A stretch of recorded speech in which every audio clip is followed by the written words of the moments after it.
तो आज का लेक्चर, आज की शुरुआत हिंदी के साथ आइए देखते हैं ना, हिंदी क्या है। तो आपने बचपन में पढ़ा होगा कि हिंदी की ये वर्णमाला के अंतर्गत आपने देखे होंगे सारी व्यवस्थाएं। तो आपको याद आ रहा होगा कि बचपन में जब मैडम बुलवाती थी, खड़े होके हम चिल्ला चिल्ला कर बोलते थे, हमने ही बोला है। और जब नहीं आता था तो सोचते थे आज मैडम कहीं खड़ा ना कर लें क्लास में, है ना। तो उस चीज़ को देखते हैं। जैसे ये वर्णमाला है और इसमें टोटल अक्षर कितने बताए जाते हैं? 52 अर्थात 52 बताए जाते हैं। स्वर कितने बताए जाते हैं? 11 बताए जाते हैं। व्यंजन कितने बताए जाते हैं? 33 बताए जाते हैं। तो आज इन पर चर्चा करेंगे कि कौन से स्वर हैं, कौन से व्यंजन हैं। ठीक है, हर एक शब्द अपने आप में यूनिक है, उसकी एक पहचान है, उसका एक नाम है, उसकी एक प्रकृति है, वो बना कैसे। ठीक है, उन पर देखेंगे। जैसे अपनी हा की अलग पहचान है, ये क्षत्रिय वाला छा है, इसकी अलग पहचान है, त्रा की अलग पहचान है, और ये सा और तीनों सा, रा, ला, इन सब की अलग अलग पहचान आपको आज हम परिचय कराने जा रहे हैं। तो ध्यान दीजिएगा। आज की शुरुआत करते हैं आज के लेक्चर से। देखें, वर्ण विचार अर्थात किसी भी भाषा को सीखने से पहले उसके लेटरों के बारे में जानकारी करना अति आवश्यक हो जाता है। तो लेटर को हिंदी बोलते हैं वर्ण। ठीक है, आइए वर्ण के बारे में जानते हैं कि वर्ण क्या है। देखिए आपको दिखाई दे रहा होगा कि वर्ण किसे बोलते हैं। ठीक है, पहला ही क्वेश्चन आता है परीक्षा में, बड़े बारीकी से, बड़ी सटीकता से नोट्स आपके लिए बनाए गए हैं। जिस ध्वनि के टुकड़े नहीं कर सकते, जिस ध्वनि के टुकड़े नहीं कर सकते। टुकड़े किसके नहीं कर सकते भाई? टुकड़े उसी के नहीं हो सकते जो बिल्कुल बेसिक से चल रहा है। हम किसी को बिल्कुल नहीं हरा सकते, उस व्यक्ति को जो बिल्कुल जड़ से जुड़ा हुआ है। मत जिसके पास कुछ है ही नहीं है हारने को, तो उसे कैसे हराएंगे। ऐसे ही जिसके टुकड़े नहीं हो सकते उसे वर्ण कहते हैं। ठीक है, और वर्ण कहते हैं अर्थात भाषा की सबसे छोटी इकाई को वर्ण कहते हैं। भाषा की सबसे छोटी इकाई को वर्ण कहते हैं। ठीक है जी, जैसे के, खे, आ, ये सभी क्या है? वर्ण हैं। मौखिक आधार पर अर्थात भाषा या अपने विचारों का आदान प्रदान हम करते हैं, वो 3 प्रकार से कर सकते हैं। एक तो मुंह से बोलकर, दूसरा लिखकर, तीसरा इशारे कर कर, है ना। तो कौन से? मौखिक, लिखित और सांकेतिक होता है। लेकिन बात कर रहे हैं मौखिक रूप पर, मतलब मुंह से बोलने पर तो भाई ध्वनि आएगी। छोटा बच्चा बोलता है ना, माँ, पापा, मम्मी, जो ई, ऊ, जो भी आवाज़ निकलती है वो ध्वनि होती है। और उसी को क्या है यहाँ पर, उसका सही उच्चारण होता है ध्वनि का, तो वर्ण होता है ना। आगे देखें, अर्थ के आधार पर भाषा की सबसे छोटी इकाई क्या है? शब्द है। क्या है? शब्द है। मौखिक रूप से ध्वनि है, लेकिन अर्थ के आधार पर क्या है? शब्द। और शब्द का मतलब ही होता है किसी का अर्थ निकलना। जैसे कोई एक मैं नाम लेता हूँ, जैसे मैं लिखूँ अमर, है ना, ये नाम मैंने लिख दिया अमर। तो अमर का एक अर्थ होता है जो कभी न मरने वाला, है ना, कभी न मरने वाला, वो अमर कहलाएगा। जैसे और कोई किसी का भी नाम लिख दीजिए, कोई मान लो किसी का नाम कविता है, तो कविता का क्या अर्थ होता है? कविता किसी कवि द्वारा रची गई एक रचना, उसी को कविता बोलते हैं ना। तो अर्थपूर्ण शब्द जो होते हैं उन्हीं को मौखिक ध्वनि अर्थ के आधार पर भाषा की सबसे छोटी इकाई क्या हो जाती है? शब्द हो जाती है। ठीक है जी, आगे देखें, भाषा की पूर्णतः इकाई, भाषा की पूरी इकाई मतलब कंप्लीट यूनिट क्या है? वो सेंटेंस है, अर्थात वाक्य है। अब वाक्य बन गया तो भाषा की पूरी इकाई बन गई, अधूरी नहीं रही। भाई ध्वनि अधूरी है, वर्ण अधूरे हैं, शब्द अधूरा है, लेकिन वाक्य क्या है? पूरा है। मतलब ये पूरी कंप्लीट इकाई है। एक वाक्य बोलो, 2 बोलो, उसके बाद भाषा का क्या है? तालमेल बनता है। तो हमने क्या सीखा? वर्ण वह ध्वनि है जिसके टुकड़े नहीं कर सकते। ठीक है, भाषा की सबसे छोटी इकाई वर्ण होती है।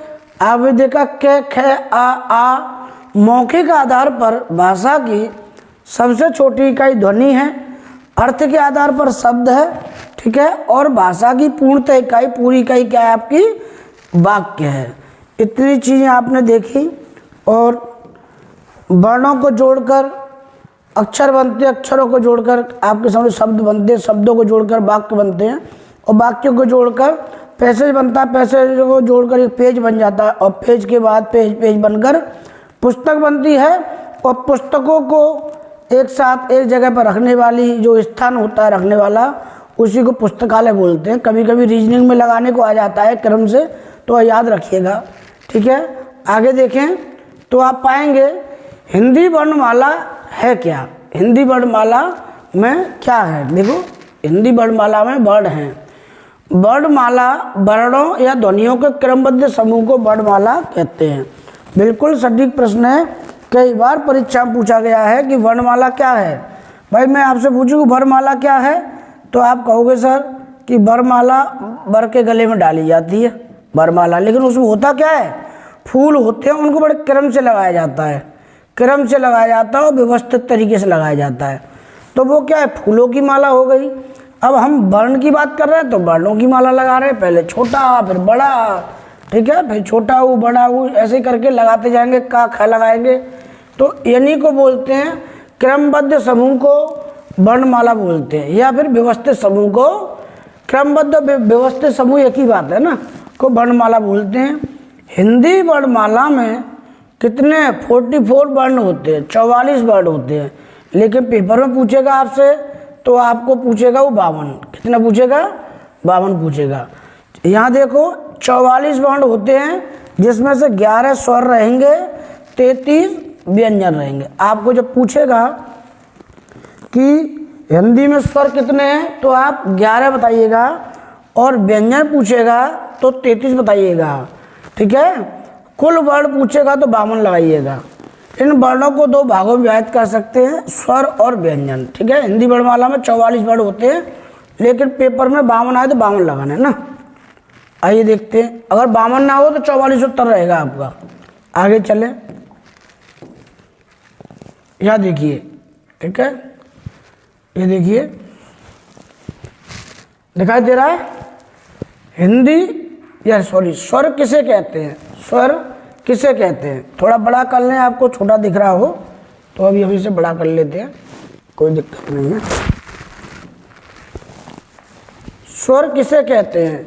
इनकी संख्या कितनी होती है? बहुत ही अच्छा प्रश्न है कि स्वर किसे कहते हैं और इनकी संख्या कितनी होती है। तो जिन वर्णों का उच्चारण करते समय किसी अन्य ध्वनि की सहायता नहीं लेते। भाई स्वर क्या है? वर्ण है, ठीक है, और स्वर उनको बोलते हैं, इनको बोलते समय किसी अन्य वर्ण की आवश्यकता नहीं पड़ती है, समझ रहे हैं? नहीं हमको आवश्यकता पड़ती है, उन्हें स्वर कहते हैं। लेकिन व्यंजन को बोलते समय हमें क्या है? स्वर की आवश्यकता पड़ेगी, लेकिन स्वर को किसी की आवश्यकता नहीं है।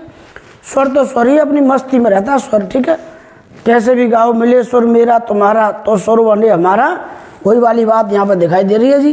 अर्थात फेफड़ों से निकलने वाली हवा बिना किसी बाधा या रुकावट से सीधे मुंह के द्वारा बाहर निकलती है, उसे स्वर कहते हैं, ठीक है। मुंह से जब भी हवा निकले, बिना रुकावट के निकले, सीधी निकले, उसी को स्वर बोलते हैं।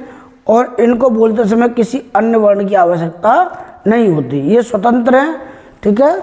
आइए देखें, आप समझ में आया होगा स्वर किसे कहते हैं?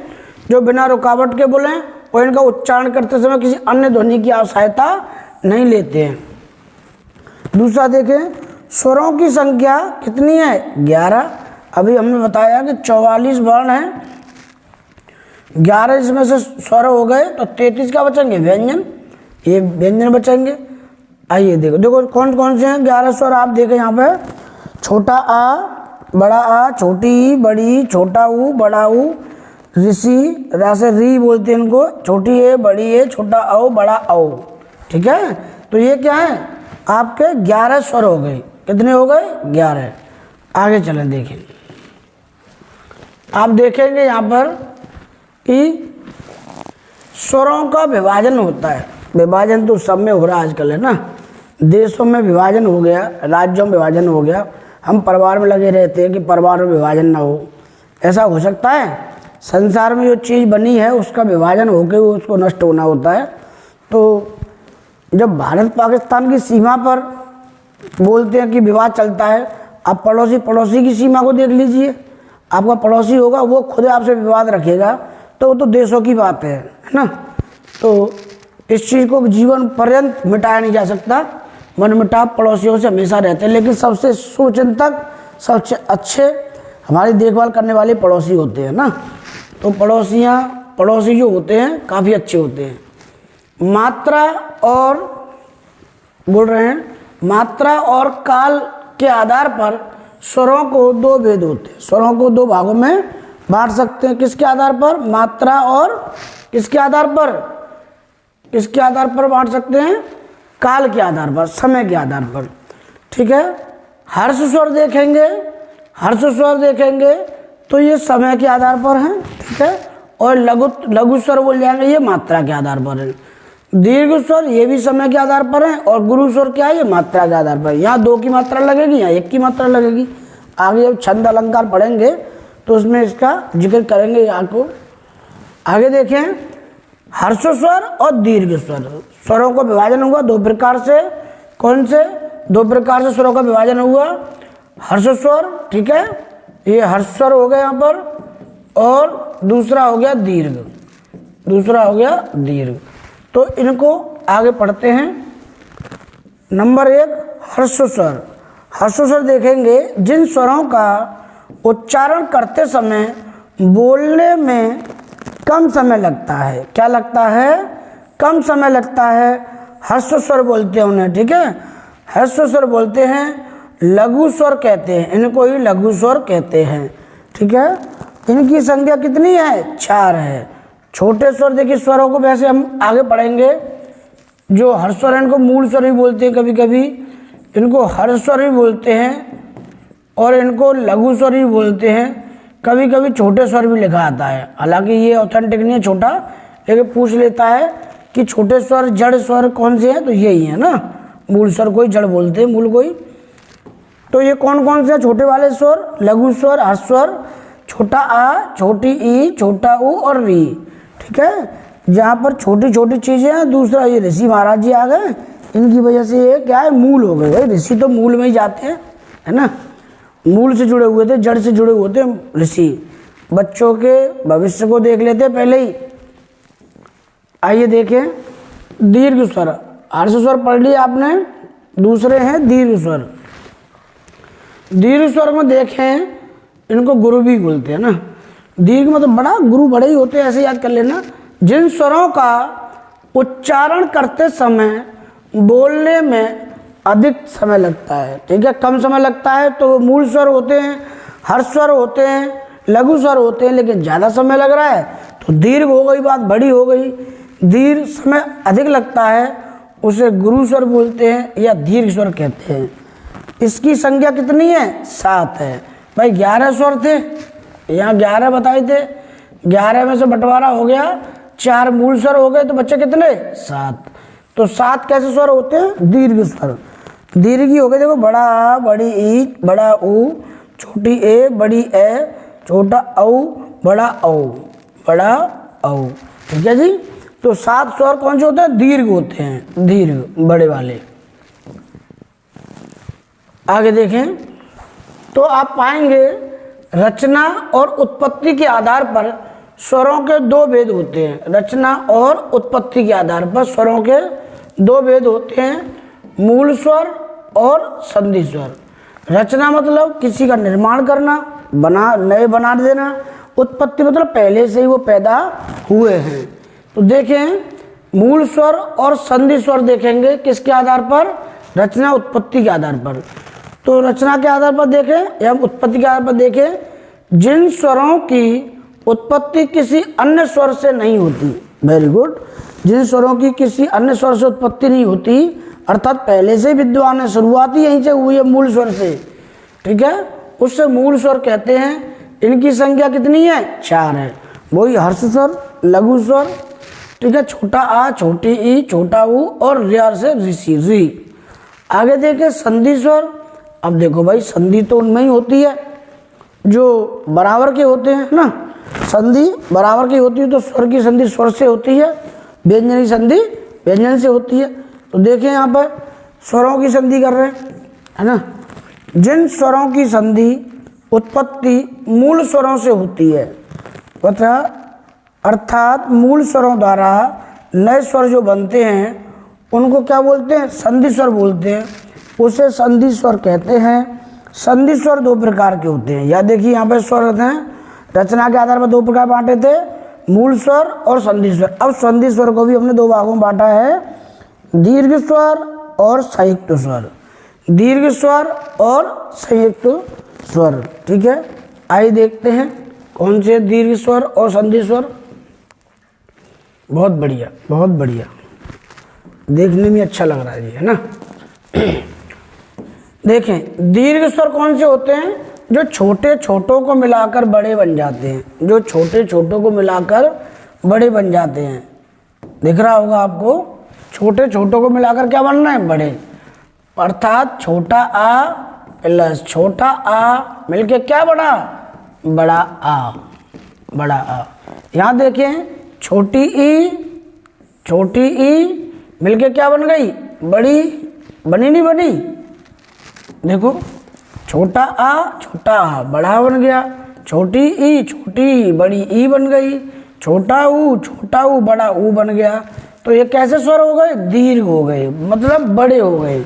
वहीं देखें संयुक्त स्वर मतलब जुड़ने वाले स्वर, तो छोटा आ और छोटी ई मिलके क्या बनता है? आ ए। ठीक है, इसको कैसे पढ़ते हैं? आए। आगे देखें छोटा आ और छोटी ए मिलकर क्या बनता है? बड़ी ए, बड़ी ए। ठीक है, आगे देखेंगे छोटा आ छोटा ऊ मिलकर क्या बना?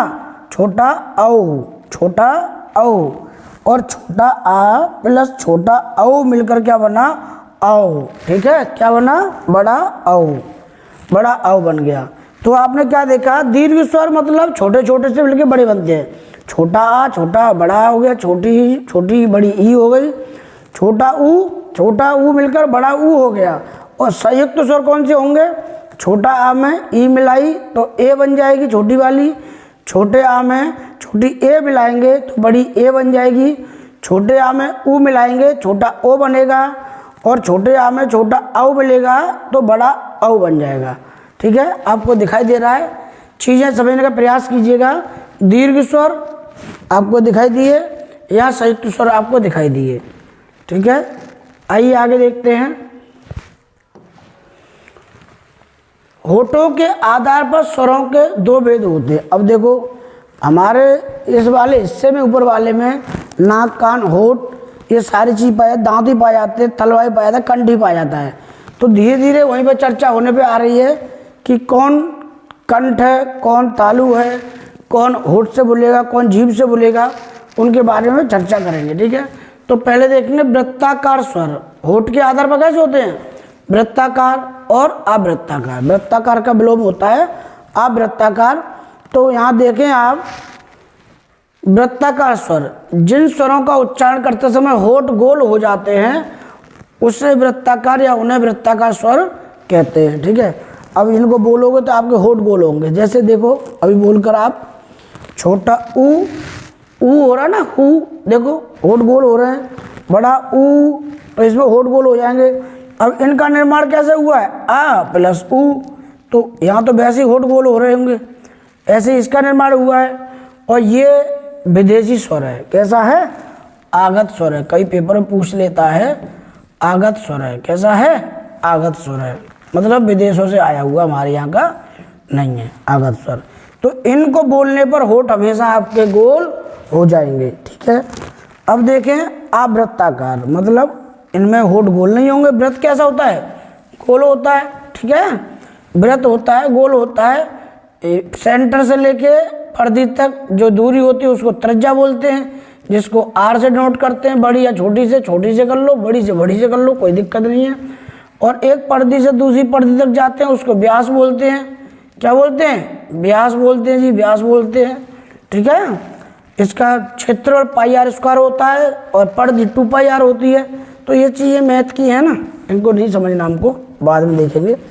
आवृत्ताकार जिनमें होठ गोल नहीं होते हैं, जिन स्वरों का उच्चारण करते समय होठ गोल नहीं होते हैं उसे आवृत्ताकार स्वर कहते हैं। जैसे आ बोलेंगे तो होठ गोल नहीं होंगे आपके, बोल के देखो, बोल के देखो, बड़ा आ होठ गोल हो रहा है नहीं, आ है ना, तो नहीं बोलेंगे। ई, बड़ी ई, री, ए, इनको बोलने पर आपके होठ गोल नहीं होंगे, तो इनको बोल दिया गया आवृत्ताकार।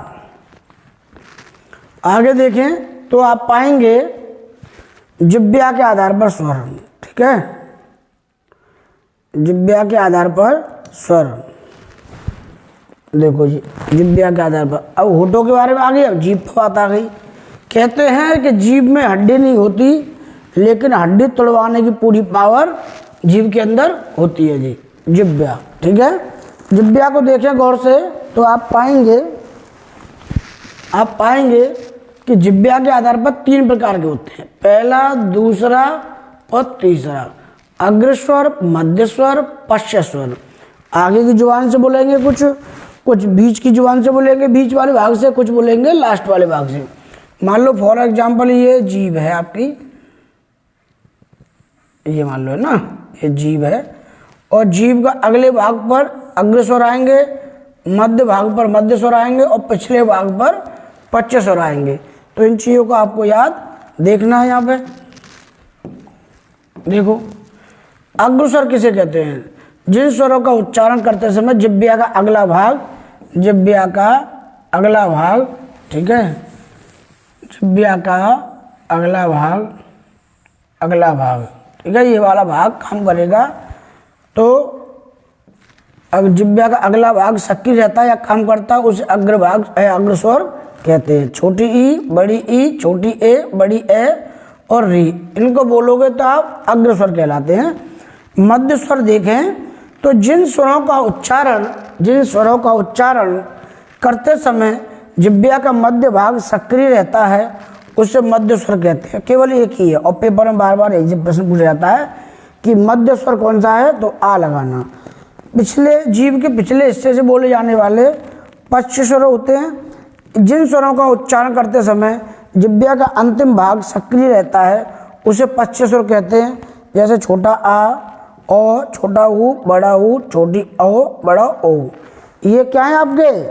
ये है पश्च स्वर। ये हमेशा पीछे से बोलेंगे, आप देख लेना बोलकर, तो आपको एहसास होगा कि यहाँ पीछे से बोल रहे हैं। यही देखें आप आगे, होठों पे हो गया, जिह्वा पे हो गया। अब देखो कहाँ से दिलते हैं, जिह्वा के आधार पर हो गए ये।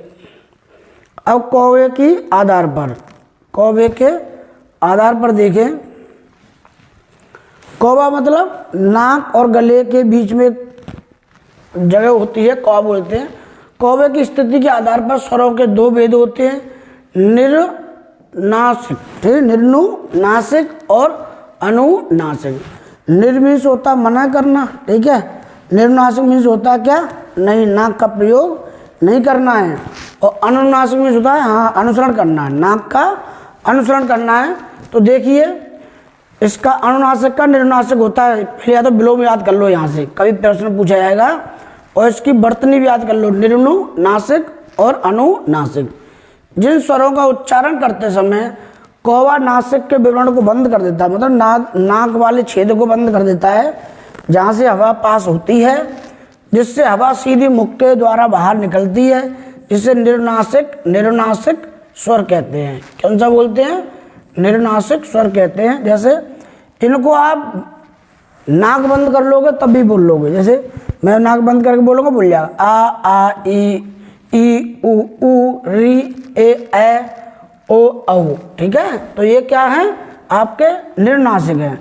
और अनुनासिक देखेंगे तो जिन स्वरों का उच्चारण करते समय कौवा बीच में ही अटक जाता है, जिससे हवा नाक से भी निकलेगी और मुंह से भी निकलेगी, जिससे आधी हवा नाक के द्वारा और आधी हवा मुंह के द्वारा, ठीक है, आधी हवा मुंह के द्वारा निकलती है, उसे अनुनासिक कहते हैं।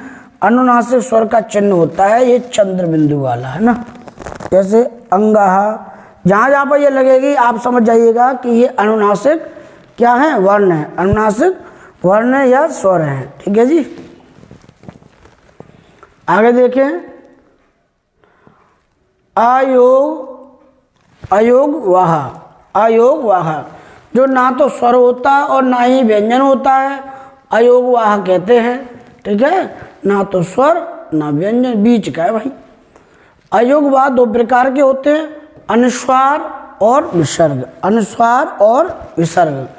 अनुस्वार जिन वर्णों का उच्चारण करते समय हवा नाक के द्वारा बाहर निकलती है उसे अनुस्वार कहते हैं। अनुस्वार से पहले आ का स्वर निकलता है, अनुस्वार के बाद या रा ला वा, या रा ला वा और सा हा आते हैं। ठीक है, जैसे सा योग, सही योग बना हुआ है तो इस पर बिंदी आएगी, पहली बात तो ये है। दूसरा, इसमें आपको नजर आएगा कि जब बोलेंगे तो नाक से हवा निकलना स्वाभाविक है। अब देखिए विसर्ग। विसर्ग की पहचान होती है किसी भी शब्द के अंतिम अक्षर के वर्ण के पीछे ये दो बिंदी से लगी होती हैं तो वो उसे विसर्ग बोलते हैं और हा का उच्चारण निकलता है। विसर्ग का उच्चारण करते समय हा ध्वनि की आवाज निकलती है, हा ध्वनि निकलती है, उससे विसर्ग कहते हैं। क्या बोलते हैं? विसर्ग कहते हैं। देखने में आते होंगे अतः प्रातः। ठीक है, अतः महोदय से निवेदन है कि छुट्टी देने की कृपा करें, है ना। प्रातः ये क्या है? विसर्ग वाले हैं। कौन से? विसर्ग वाले हैं। स्वरों का उच्चारण स्थान, आइए देखिए, जी पढ़ लिया, होठ पढ़ लिए, अब क्या रह गया है ना, उनको भी देख लेते साहब। अब कंठ आ गया। क्या आ गया? कंठ आ गया। तो देखो, छोटा आ और बड़ा अ, दूसरा विसर्ग जब भी कहीं मिल जाए तो कंठ लगा देना। क्या लगा देना? कंठ लगा देना। और का वर्ग जब पढ़ाएंगे, का कबूतर से लेके का, खा, गा, घा और ये णा। ठीक है, ये सभी कहाँ आएंगे? आपके का वर्ग में आएंगे। आपको पढ़ाएंगे जब आगे देखिएगा। दूसरा, छोटी ई, बड़ी ई, और ये कहाँ पे आएंगे? तालु में।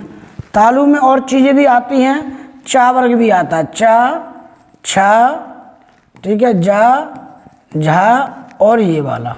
ठीक है, ये सभी तालु वर्ग में आते हैं। और एक और आता है ये सा सीटी वाला सा। ठीक है, ये सब तालु में आते हैं।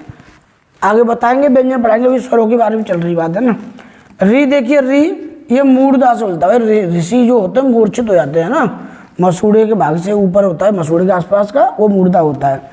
छोटा ऊ, बड़ा ऊ, ये तो होठों की कहानी हो गई, वृत्ताकार हो गए साहब। जब बोल रहे थे होठ गोल हो रहे थे ना, तो वही वाली कहानी आ गई है। दिखाई पड़ रहा नहीं? या पड़ रहा है आपको? पड़ रहा होगा। छोटी ए, बड़ी ए, छोटी ए और बड़ी ए, मतलब ए और ए। तो ये कहाँ से बोलेंगे? कंठ तालु से बोलेंगे। कैसे बोलेंगे भाई? ए को हम लिख कैसे सकते हैं? ए को लिखने का तरीका देखो कि आएगा, आके बिलास आपने कहा ई आएगी, तो देखो यहाँ पर आ और ई, तो ई किससे बोल रही है? ई बोल रही है तालु से। और आ कहाँ से बोल रहा है? आ बोल रहा है कंठ से। तो ये क्या हो गया? कंठ तालु हो गया। यहाँ देखें, आ प्लस ई मिलके ही तो बनता है ए। ये देखो, तो आ बोल रहा है कंठ से, ई बोल रही है तालु से। ठीक, ई बोल रही है तालु से, कंठ से बोल रहा है ये, तो कंठ तालब, कंठ तालु हो गया जी। ठीक है, आगे देखें तो आप पाएंगे वाह जो है ये दंतोष्ठ होता है। इस बा और इस वा में अंतर है। इसको बोलेंगे तो आपके होठ चिपकेंगे, आपके होठ चिपकेंगे, लेकिन ये वा है, इसमें होठ आपके गोल होते हैं, गोल होते हैं, और दांत और उसका होठों का प्रयोग होता है, दंतोष्ठ बोलते हैं। देखेंगे आप, दांत जरूर टच होनी चाहिए, वाह वो। ठीक है, वाह जो बोलते हैं, यहाँ देखें आप, तो वाह कैसा है? दंतोष्ठ, मतलब दांत भी और होठों से भी वाह। हा देखें, स्वर यंत्र होता है, कंपन होता है जी। अंग देखें, जिसे बिंदी लगी होती है तो ये नासिक हो जाता है, नाक से बोलेगी, अंग की बिंदी लगेगी। और छोटा ओ और बड़ा ओ, छोटा ओ बड़ा ओ कैसे बोलता है? देखिए, आ प्लस ऊ। ठीक है, यही तो है। तो आ कंठ से, ऊ कहाँ से बोल रहा है? ओष्ठ से, ऊ ओष्ठ से बोल रहा है, तो कंठ ओष्ठ, कंठ ओष्ठ हो जाएगा। ये वाली बात आपकी फिट बैठेगी। तो कंठोष्ठ हो जाता है छोटा ओ और बड़ा ओ। प्रयास कर रहा हूँ कि आपको अच्छा और एक व्यवस्थित आपको चीज़ें प्रदान करूँ, ठीक है। लेकिन फिर भी कहीं त्रुटि रह जाती है तो आप थोड़ा सा सहयोग कीजिएगा। आप समझ रहे होंगे मैं जो कहना चाह रहा हूँ। चीज़ें बढ़िया देने का प्रयास आपके लिए किया गया है। अब देखिए, तालु तथा मुखाकृति के आधार पर, तालु तथा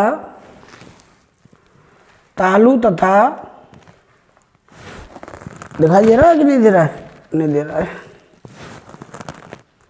नहीं दिख रहा है, ठीक है। चलिए मैं बोल देता हूँ। तालु तथा मुखाकृति के आधार पर स्वरों के 4 भेद होते हैं। तालु तथा मुखाकृति के आधार पर, ठीक है। तालु के आधार पर और मुख के आधार पर ये 4 प्रकार के होते हैं। देखो ये मैंने बड़ा कर दिया है, आपको यहाँ दिखाई दे रहेगा। ये रहा तालु मुखाकृति के आधार पर स्वरों के 4 भेद होते हैं और इसको मैं बड़ा करके आपको अब पढ़ाने जा रहा हूँ। देख लीजिएगा, तकनीकी ज्ञान बहुत आवश्यक होता है तो धीरे धीरे सीखी जाएंगे। समृत स्वर और अर्ध समृत स्वर, विवृत स्वर और अर्ध वृत्त स्वर। तो आइए देखते हैं समृत स्वर का मतलब क्या होता है। इसका अर्थ होता है बंद। समृत का मतलब वृत्त था और उसको समृत कर दिया, बंद कर दिया। जिन स्वरों का उच्चारण करते समय जिह्वा का अगला भाग अधिक ऊंचाई पर उठता है उसे समृत स्वर कहते हैं, उसे समृत स्वर कहते हैं। देखेंगे कौन से समृत स्वर हैं, ठीक है। पूरा मुंह बंद करके बोल सकते हैं भाई, देखें कौन सा बंद है। तो देखिए बोलिए मुंह बंद करके, ई ऊ, ये बोलने का प्रयास हो रहा है, ये समृत है ना। अर्ध समृत देखिए, जिन स्वरों का उच्चारण करते समय जिह्वा, ठीक है, समृत स्वर से कम ऊंचाई पर उठती है, कम ऊंचाई पर उठती है, उसे अर्ध समृत स्वर कहते हैं। जैसे छोटी ए और छोटा ओ, ये कैसे हैं? अर्ध समृत। कैसे हैं? अर्ध समृत हैं। आगे देखें तो आप पाएंगे विवृत और अर्ध विवृत, विवृत और अर्ध विवृत। विवृत देखें तो जिन स्वरों का उच्चारण करते समय मुख संपूर्ण खुल जाता है, मतलब पूरा खुल जाता है मुंह, आ करके खोलिए तो उसे विवृत स्वर कहते हैं, ठीक है। ऐसे मान लीजिए विवृत है, सब पूरा मुंह खोल रहा है तो इसको बोलेंगे आ। जब हम छोटे थे तो कभी कभी मम्मी हमारे मुंह में बोलती बेटा आ करो, तो दवा डाल देती थी और उससे क्या है हम दवा को पी लेते थे, मतलब पूरा मुंह खुल जाता था, है ना। आज भी देखिए अर्ध विवृत स्वर, अर्ध विवृत स्वर जिन स्वरों का उच्चारण करते समय मुख्य विवृत स्वरों से कम खुलता है, मतलब यहाँ खुल रहा है मुंह, कम खुल रहा है। जैसे छोटा बड़ी ए, बड़ा ओ, छोटा आ और ये आगत स्वर ओ, ठीक है, आगत स्वर। बड़े ही मेहनत के साथ हमने ये कंटेंट आपको दिया है, ठीक है। अच्छी चीज़ें आपको नज़र आती हैं, थोड़ा सा प्रयास करना कि हमें समर्थन मिल जाए आपका। बाकी अच्छा ही लगता है तो कोई बात नहीं, है ना। हमें तो बस ये है कि अपनी बात बच्चों तक पहुंचानी है। जो पिछले हम 15 वर्षों से कोचिंग में पढ़ाते आ रहे हैं ऑफलाइन से, तो वो थोड़ा ऑनलाइन के माध्यम से आ रहे हैं। व्यंजन देखिए, IF स्वर खत्म हुए, व्यंजन देखिए।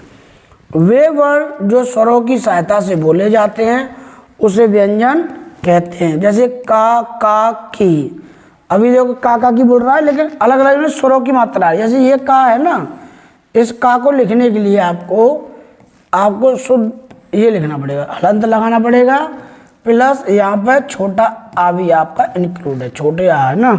और इस का को लिख रहे हैं आप, तो इसका मतलब है कि आप ये लिखेंगे का प्लस बड़ा आ, ठीक है जी।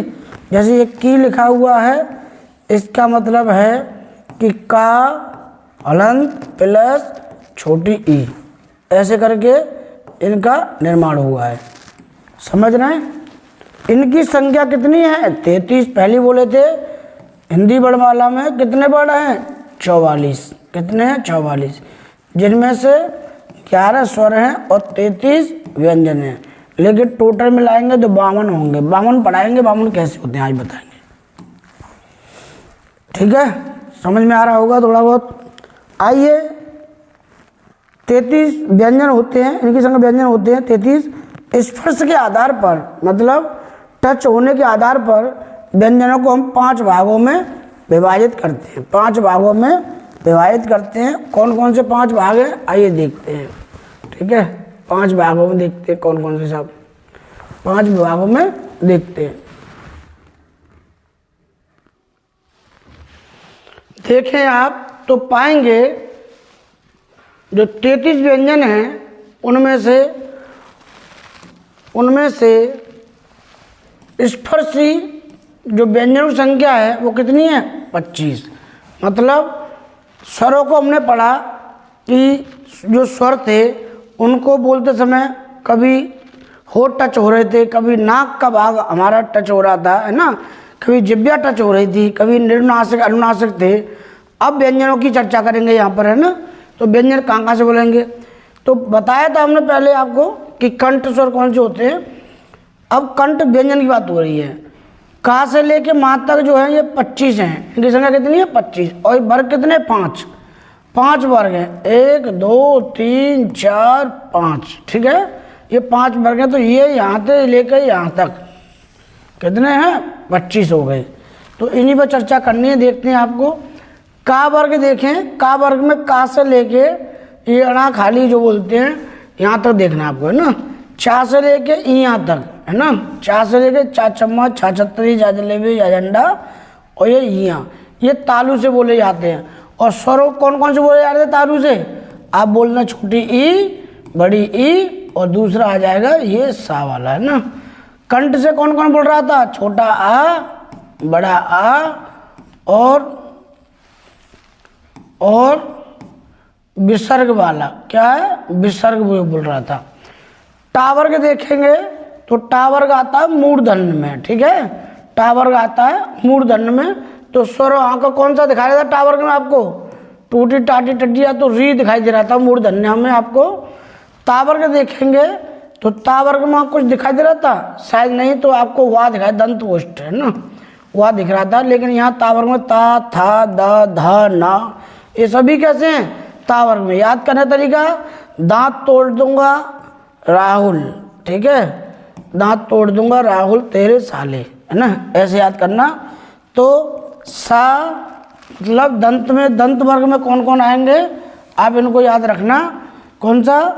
सा, ला, ये सभी दंत में आएंगे आपके, है ना। और क्या है दंत में? और कौन आएगा?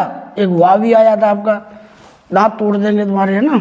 पा वर्ग देखेंगे, पा से होठ टच होते हैं, पा, फा, बा, भा, मा, होष्ट, ठीक है। ये होठों के आधार पर होष्ट आपके टच होंगे यहाँ पे। वहीं देखें अंतस्थ, भाई जो लव होता है, प्यार होता है, स्नेह होता है किसी के द्वारा या किसी के लिए, तो अंदर से होता है तो बोलते हैं यार लव हो गया वैसा। कैसा? ये आदमी की भावना पर डिपेंड करता है कैसा लव हुआ। यार लव हो गया वैसा अंतस्थ, कैसा? अंदर से हो गया अंतस्थ, ठीक है। ऊष्म मीन्स होता है गर्म, ऊर्जा, ताकत, है ना। ऊष्म व्यंजन, ठीक है, इन्हें बोलने में भाई बहुत एनर्जी खर्च होती है। तो ये शाह है, ये शाह है, और ये सा है, और ये हा है। इनको बोलते हैं ऊष्म संघर्षी। कौन से बोलते हैं? ऊष्म संघर्षी, ठीक है। अब देखो आपने पढ़े 33 व्यंजन पढ़े थे, तो 33 ही हो गए, 25 और 8 33 हो गए, ठीक है जी। 25, ये 5, ये 5, ये 5, ये 5 और ये 5, ये हो गए 25 स्पर्शी व्यंजन। ये स्पर्शी व्यंजन यहाँ तक आपका होते हैं 25। उसके बाद 4 ये हो गए, 4 ये हो गए, 25 और 8 33 व्यंजन हो गए ये, ठीक है। 11 स्वर हो गए, 44 वर्ड हुए। अब आगे की कहानी देखते हैं सब। आगे देखो क्या लीला नहीं। ये हैं संयुक्त व्यंजन, ये हैं संयुक्त व्यंजन। संयुक्त मतलब संयुक्त स्वर पढ़े थे आपने, ठीक है। छोटी ए, बड़ी ए, छोटा ओ, बड़ा ओ, ये कैसे हैं? संयुक्त स्वर हैं। अब देखो संयुक्त व्यंजन देखो, ठीक है। ये छा है, एक का जो बोलता है छाछत्री वाला, इसको बोलने के लिए आपको क्या करना पड़ता है, का और सा आता है, का और सा आता है। इसीलिए इसकी जब इंग्लिश में स्पेलिंग लिखते हो आप तो क्या लिखते हो, KSH, मतलब का और शा, ठीक है, सॉरी ये वाला सा है, ठीक है जी, ये वाला सा है, इसलिए आप KSH लिखते हो। आगे ये त्र, ठीक है, त्र देखो तो इसमें क्या है, ता है प्लस रा है, ता है प्लस रा है, तो इन्हें संयुक्त अक्षर बोलते हैं, संयुक्त व्यंजन बोलते हैं, अक्षर बोल लो। तो ज्ञा में क्या जुड़ा हुआ है, जा और इया, जा और इया जुड़ा हुआ है। श्रा में देखेंगे, श्रा में क्या जुड़ा हुआ है, सा में सा सीटी वाला और रा जुड़ा हुआ है, ये सभी जुड़े हुए हैं, ठीक है। अगर नहीं दिख रहा है तो बड़ा करके मैं दिखा देता हूँ आपको, चीज़ें बड़ी हो जाएंगी। स्पर्शी व्यंजनों की संख्या कितनी है, 25। 25 से का से लेकर माँ तक स्पर्शी व्यंजन का वर्ग में आते हैं, का वर्ग में ये 5 आते हैं, ठीक है। चा वर्ग में ये 5 आते हैं, तालू से बोलते हैं। टा वर्ग मूर्धन से बोलता है, ठीक है। ता वर्ग दांत से बोलता है, और पा वर्ग बोलता है होठों से, ठीक है। याद करने की शॉर्ट ट्रिक याद कर लेना, ठीक है। का खा गा ये तो कंठ से बोलेंगे, का कार से बोला है। अच्छा, इसको याद करने का तरीका ये भी है, कचट तप, ठीक है, ये कचट तप, कचट तप, कचट तप, कचट तप, ठीक है। कचट तप याद करोगे तो का से लेके 5 तक गिनना, फिर का से लेके यहाँ तक गिनना, फिर का से लेके 5 तक गिनना, फिर ता से लेके 5 तक गिनना, और पा से लेके 5 तक गिनना। तब आपको पता चल जाएगा कि हर वर्ग में 5-5 स्पर्शी व्यंजन होते हैं, टोटल मिला के 25 होते हैं। उसके बाद अंतस्थ आए 4 व्यंजन, उसके बाद 4 कैसे आए, ऊष्म संघर्षी आए, ऊष्म में आए, उसके बाद संयुक्त अक्षर आए। 33 और 4 कितने हुए, 37 हो गए, है ना। अब व्यंजन 37 हो गए, ये इनको मिला के 37 हो गए, और इनकी संख्या आपने देख ली, देखो ये रहे चारों। तो छा को कैसे बोल रहे हैं, का और सा, त्रा को ता और र, ज्ञा को जा और इया, और ऋषि को सॉरी श्रा को शा और रा बोलते हैं। इन सब से मिलकर इनका निर्माण हुआ है। आइए आगे देखें तो आप पाएंगे कंपन के आधार पर, कंपन के आधार पर दिखाई दे रहा है, कंपन के आधार पर वर्णों के 2 भेद होते हैं, वर्णों के 2 भेद होते हैं, घोष वर्ण, अघोष वर्ण, ठीक है। घोष सघोष कैसे है, घोष और सघोष एक ही बात है, अघोष और घोष अलग अलग होते हैं। घोष का विलोम अघोष होता है, सघोष का भी अघोष हो जाएगा, ठीक है, पर घोष का सघोष नहीं होता है। पूछ लेगा घोष का पर्यायवाची क्या है, सघोष, बिल्कुल सही है, कोई दिक्कत नहीं है। तो घोष किसे कहेंगे, अघोष किसे कहेंगे, तो देखेंगे। घोष का अर्थ होता है नाद या गूंज, जब इनको बोलते हैं, इनका उच्चारण होता है तो इनकी गूंज कंपन ज़्यादा होता है, उत्पन्न होती है, तब इनको घोष वर्ण बोलते हैं या सघोष वर्ण बोलते हैं, ठीक है। का वर्ग, चा वर्ग, टा वर्ग, ता वर्ग, पा वर्ग का तीसरा चौथा पांचवा, तीसरा चौथा पांचवा, ठीक है जी, तीसरा चौथा पांचवा, तीसरा चौथा पांचवा, तीसरा चौथा पांचवा, तीसरा चौथा पांचवा, तीसरा चौथा पांचवा, तीसरा चौथा पांचवा, ये आपके क्या हैं, ये घोष वर्ण है। कैसे हैं, घोष, मतलब इनको बोलेंगे तो ऊर्जा का निर्माण होता है, कंपन होता है, ठीक है जी, कंपन होता है। ये हो गए घोष। बाकी जो आगे के द्वितीय, प्रथम और द्वितीय जो बच रहे हैं, प्रथम और द्वितीय जो बच रहे हैं, इनको बोलेंगे अघोष। क्या बोलेंगे, अघोष। ये अघोष है जी, पहले दूसरे क्रम पे आने वाले वर्ड व्यंजन, ठीक है। आपको दिख नहीं रहा होगा शायद, ये अघोष हो गए, अघोष हो गए जी, ये अघोष हो गए। कौन से वाले, ये वाले जो रेड कलर में मैंने अंडरलाइन किया है। बाकी जो ब्लू कलर में है ये कैसे हो जाएंगे, ये घोष हो जाएंगे। कैसे हो जाएंगे, घोष हो जाएंगे।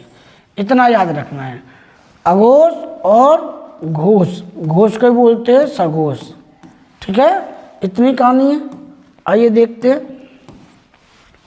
ये देखो यहाँ लिख रहे हैं कि का वर्ग, चा वर्ग, टा वर्ग, ता वर्ग, पा वर्ग का तीसरा, चौथा, पांचवा वर्ग क्या है।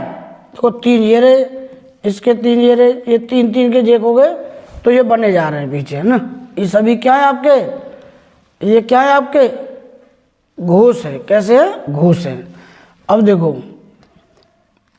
घोष है, सभी स्वर और यारा ला वाह व हा, ये सभी घोष में आते। पूछता है कि स्वर किस में आएंगे, स्वर घोष में आएंगे। यारा ला वाह वो तो वैसी बात है, घोष होगा, अंदर से बात है ना। और हा ये कैसे, घोष वर्ण है। अघोष वर्ण बता दिए हमने, पहले, दूसरे, तीसरे, चौथे, पांचवें। ये जो आएंगे आपके घोष, सघोष आएंगे, बाकी ये वाले जो है अघोष आएंगे। यहाँ देखें आप तो पाएंगे जिन वर्णों का उच्चारण करते समय, जिन वर्णों का उच्चारण करते समय हमारी स्वर यंत्रियों में गूंज या कंपन उत्पन्न नहीं होता है ना, नहीं होता, उसे अघोष वर्ण कहते हैं। का, खा, छा, छ, ठीक है, टा, ठा, था, था, ये कैसे हैं, अघोष वर्ण है। जैसे खा वर्ग, चा वर्ग, टा वर्ग में पहला, दूसरा, देखो यहाँ लिखा है इन्होंने, पहला, दूसरा, पहला, दूसरा, कैसे है ये, अघोष वर्ण है। कीजिए अघोष। तो यहाँ देखें, ये रहे, आपको दिखा रहे हैं हम आपको बार बार, ये सभी कैसे हैं, यहाँ तक ये घोष है, घोष या सघोष। लेकिन ये कैसे हैं, ये वाले जो बाद पहले वाले, पहले दूसरे नंबर पे है, ये कैसे हैं आपके, ये अघोष है। कैसे हैं, अघोष है। ठीक है जी, ये सभी अघोष में आते हैं, पहले दूसरे, और ये बाद वाले सघोष या घोष में आएंगे। ठीक है, अंतस्थ यार लब हो गया ऐसा, उस संघर्षी वाले, संयुक्त वाले हमने बता दिए 4 होते हैं। अब देखो आगे जी, अघोष सघोष पढ़ लिया। अब देखें, श्वास और वायु के आधार पर वर्णों को 2 भागों में बांट सकते हैं। देखो कैसे, सांस, श्वास जो होता है, और वायु के आधार पर हम 2 भागों में बांट सकते हैं, अल्प प्राण और महाप्राण। अब यहाँ भी एक लीला नजर आएगी आपको, है ना। ये कौन सी नजर आएगी कि पहला, दूसरा, तीसरा, चौथा, पांचवा। पहला, तीसरा, पांचवा रहेगा आपका अल्प प्राण, और दूसरा और चौथा रहेगा महाप्राण। ठीक है, जैसे अभी मैं बोलूँ का, खा, ग, घ और ड़ा। ठीक है, तो इसमें देखेंगे आप, तो पहला, तीसरा और पांचवा ये रहेगा आपका अल्प प्राण। क्या रहेगा, अल्प प्राण। इसमें 3 आएंगे। महाप्राण में देखेंगे, महाप्राण में सभी वर्गों में रहेगा। ठीक है, तो दूसरा और चौथा रहेगा आपका क्या, महाप्राण। क्या रहेगा, महाप्राण। तो चलिए देखते हैं। अल्प प्राण, जिन वर्णों का उच्चारण करते समय हवा कम मात्रा में बाहर निकलती है उन्हें अल्प प्राण कहते हैं। अल्प प्राण कहते हैं। देखो कौन कौन से अल्प प्राण है। हालांकि मैं आपको सारणी भी दिखा दूंगा, प्रैक्टिस कराऊंगा जब, लेकिन आप समझिएगा यहीं से। का वर्ग, चा वर्ग, का वर्ग, चा वर्ग, टा वर्ग, ता वर्ग, पा वर्ग का पहला, तीसरा, पांचवा पहले बता चुके हैं। पहला, तीसरा, पांचवा ये सभी क्या रहेंगे आपके, अल्प प्राण। सभी स्वर व यारा ला व आदि वर्ण अल्प प्राण आते हैं। कैसे आते हैं, अल्प प्राण आते हैं, अल्प प्राण आते हैं। और महाप्राण देखेंगे, जिन वर्णों का उच्चारण करते समय हवा अधिक मात्रा में बाहर निकलती है, अधिक मात्रा में बाहर निकलती है, उनको महाप्राण कहते हैं। का वर्ग, चा वर्ग, टा वर्ग, ता वर्ग, पा। कचट तप, कचट तप वर्ग का दूसरा चौथा वर्ग क्या है आपका, महाप्राण कहलाएगा। जैसे का, खा, ठीक है, ये वाले आपके क्या कहलाएंगे, सभी महाप्राण कहलाएंगे। और देखिए आगे, तथा, तीनों सा, हा, ठीक है। और ये ऐसे शब्द रहेंगे, रहने है, मैं है, लह है, आदि वर्ण महाप्राण में आते हैं। कहाँ पे आते हैं? महाप्राण में आते हैं। आगे देखें तो आप देख पाएंगे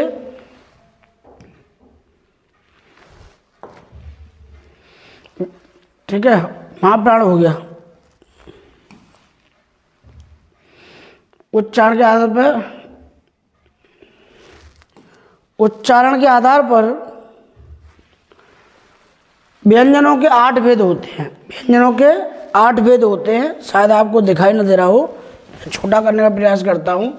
उच्चारण के आधार व्यंजनों के 8 भेद होते हैं। कौन कौन से व्यंजन होते हैं? स्पर्शी व्यंजन, फेफड़ों से निकलने वाली हवा जब हमारे किसी न किसी अवयव शरीर के स्पर्श करते हैं उसे स्पर्शी व्यंजन कहते हैं। ये आपने देखा था का, ट, त, प, कचट, तप था, ठीक है। ये सभी क्या स्पर्शी व्यंजन होते हैं। इसमें टाइपिंग मिस्टेक हो गई है। आगे देखिए संघर्षी व्यंजन, जिन्हें बोलने में संघर्ष करना पड़ता है। तो तीनों सा और हा ये कैसे हैं? संघर्षी व्यंजन है ना। हवा संघर्ष के साथ बाहर निकलती है, लिखा हुआ है, देख लेना साहब। वैसे तो कोई चीज़ हमने छोड़ी नहीं है। स्पर्श संघर्षी व्यंजन, अब देखो स्पर्श भी कर रहे हैं और संघर्ष भी कर रहे हैं, ये दोनों मिला के। जिन व्यंजनों का स्पर्श समय अधिक रहता है, अंतिम ध्वनि संघर्षी हो जाती है, उसे स्पर्श संघर्षी व्यंजन बोलते हैं। ये कौन से हैं? ये चा वाले जो आते हैं, चा, छ, झ, ये स्पर्शी हैं। तालु वाले जो हैं ये स्पर्शी हैं। आगे देखें नासिक व्यंजन, जो नाक के द्वारा बोले जाएंगे। जी बिल्कुल सही बात है, ठीक है। तो आपने देखा ढा, न, णा, ना, म, ये सभी क्या है? नासिक है। अर्थात आप यहाँ देखें तो आप पाएंगे कि ये जो पीछे वाले लास्ट वाले हैं, ये लास्ट वाले जो पंचमा अक्षर है, किसी भी वर्ग का पंचमा अक्षर जो है ये क्या है? नासिक व्यंजन है। कौन से हैं? नासिक व्यंजन है। नासिक व्यंजन में आते हैं जी। पीछे 5 वाले जो पीछे वाले हैं ये नासिक व्यंजन में आते हैं। कहाँ पर आ रहे हैं? नासिक व्यंजन में। आगे देखिए, समझ में आ रही है बातें कि नहीं आ रही? आएंगी, धीरे धीरे आएंगी, ठीक है जी। आगे चलें। स्पर्शी हो गए, स्पर्शी व्यंजन नासिक, हाँ ये चल रहे थे। तो नासिक क्या बोलते हैं? नासिक प्रत्येक वर्ग का पंचमा अक्षर, ठीक है। का 5वां ये आएगा, चा का ये आएगा, ठीक है। कचट टा का ये आएगा, ता का ये आएगा और पा का ये आएगा, कचटतम। पार्श्विक व्यंजन, ठीक है। अब देखेंगे पार्श्विक व्यंजन। पार्श्विक व्यंजन कौन सा है? ये एक बार पीसीएस की परीक्षा पूछा गया था, है ना। व्यंजनों का उच्चारण करते समय जिह्वा का अगला भाग मसूड़ों को स्पर्श करती है और हवा पार्श्व के आसपास से निकलती है, तो उसे पार्श्विक व्यंजन बोलते हैं। तो ये कौन सा है? ला। कौन सा है? ला, ठीक है। पार्श्विक व्यंजन हो गया। पार्श्विक स्वर कौन से हैं? आ, बड़ा आ, है ना, ये सभी आपके पार्श्विक हैं। अब देखिए लुंठित या प्रकंपित। ये लुंठित वाला ही दिमाग खराब करता है। ये रा होता है ना, क्या होता है? ये रा होता है, ठीक है जी। जिन व्यंजनों का उच्चारण करते समय हमारी जिह्वा को 2-3 बार कंपन करना पड़ता है, उसे प्रकंपित व्यंजन कहते हैं। कौन से हैं ये? लुंठित या प्रकंपित? रा। कौन सा है? रा है। बहुत बड़ा देखेंगे आपको, रा आएगा, ठीक है। ये देखो पूछ लेगा कि लुंठित या प्रकंपित व्यंजन कौन से हैं, तो आप लगाना यही वाले, है ना, आप लगाना यही वाले। यहां देखें,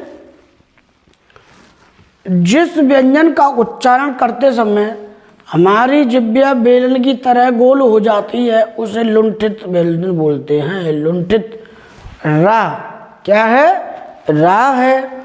उच्छिप्त व्यंजन देखें, उच्छिप्त का अर्थ होता है फेंका हुआ। फेंक दो भाई इनको यहाँ से, ठीक है। जिन वर्णों का उच्चारण करते समय जिह्वा झटके से नीचे, ठीक है, कहाँ? झटके से नीचे की ओर गिरती है, उच्छिप्त व्यंजन बोलते हैं ड ढ, ठीक है, उच्छिप्त व्यंजन हो गए। संघर्षहीन व्यंजन अर्थात अर्धस्वर व्यंजन, जिनको संघर्ष नहीं करना पड़ता, जिनको क्या है, अर्धस्वर रख लेते हैं। ध्यान रखिएगा, अगर आप भी मेहनत नहीं करेंगे तो समाज ना आपको टॉप में रखेगा ना निम्न रखेगा, ना जीने देगा ना मरने देगा, ठीक है। तो परिश्रम अति आवश्यक है। संघर्षहीन व्यंजन देखें कौन सा है, जिन वर्णों का उच्चारण करते समय कोई संघर्ष नहीं करना पड़ता उसे संघर्षहीन व्यंजन कहते हैं। जो व्यंजन स्वरों के, देखो दिख जाए आपको शायद, यहाँ ठीक है, बड़ा बड़ा दिखेगा आप, तो उसे क्या बोलते हैं, संघर्षहीन व्यंजन बोलते हैं। ये दिख नहीं रहा हो, बड़ा कर लें थोड़ा सा, चलिए यहाँ देखते हैं। संघर्षहीन व्यंजन, जिन वर्णों का उच्चारण करते समय कोई संघर्ष नहीं करना पड़ता उसे संघर्षहीन व्यंजन बोलते हैं। जो व्यंजन स्वरों के जैसे बोले जाते हैं उसे हम अर्धस्वर व्यंजन भी, व्यंजन तो है लेकिन अर्धस्वर की उसमें से बू आ रही है, खुशबू आ रही है, कुछ भी कह लो आप। जैसे आप लिखते होंगे, क्या लिखेंगे, क आ, ठीक है, ये भी सही है। आप कभी ये भी तो लिखते होंगे, पढ़ा होगा, क आ, ये भी तो लिखा होगा, है ना। कभी कभी ऐसा भी देखने को मिल जाता है, कौवा। तो ये कैसे हैं, अर्धस्वर और अर्ध व्यंजन है। देखिए कैसे, या और वाह कैसे हैं, अर्धस्वर अर्ध व्यंजन वाले। आगे देखिए, वत्सर व्यंजन, वत्सर व्यंजन, ठीक है, लार टपकती है, वत्सर व्यंजन, वत्सर का अर्थ है मसूड़ा। जिन व्यंजनों का उच्चारण करते समय जिह्वा का अगला भाग ऊपर के मसूड़ों को स्पर्श करती है उसे वत्सर व्यंजन बोलते हैं। ये कौन से होते हैं, लरस, कौन से होते हैं, लरस।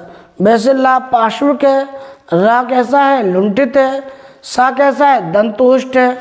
तो ये चीजें आपकी ध्यान देने योग्य। आगे देखेंगे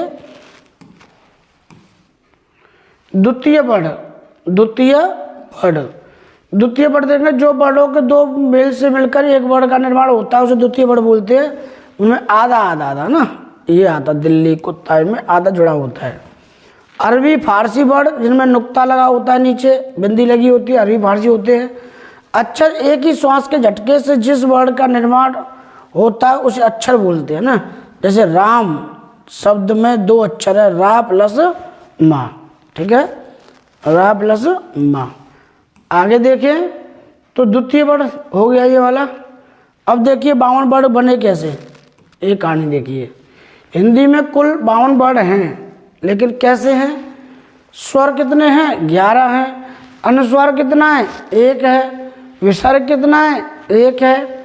व्यंजन देखिए 25 तो ये हो गए स्पर्श व्यंजन, कंठ वाले 5, तालब वाले 5, मूर्धन्य वाले 5, दंत वाले 5, ओष्ठ वाले 5, अंतस्थ वाले 4, ऊष्म वाले 4, संयुक्त व्यंजन वाले 4 और द्विगुण व्यंजन वाले ये उच्छिप्ति बोल देते हैं। ये कैसे हैं, 2। टोटल मिलाओगे तो आपके 52 होते हैं, इसलिए 52 बोला जाता है, ठीक है जी, इसलिए 52 बोला जाता है। तो हमारी जो भाषा है हिंदी वो वैज्ञानिक भाषा है ना। इंग्लिश में आपको कितने वर्ड दिखाई देते हैं, 26। कितने दिखाई देते हैं, 26 दिखाई देते हैं, 26। और हमारे में कितने हैं, 52। तो इसका जस्ट डबल है ना। तो हिंदी अपने आप में डबल है, इसलिए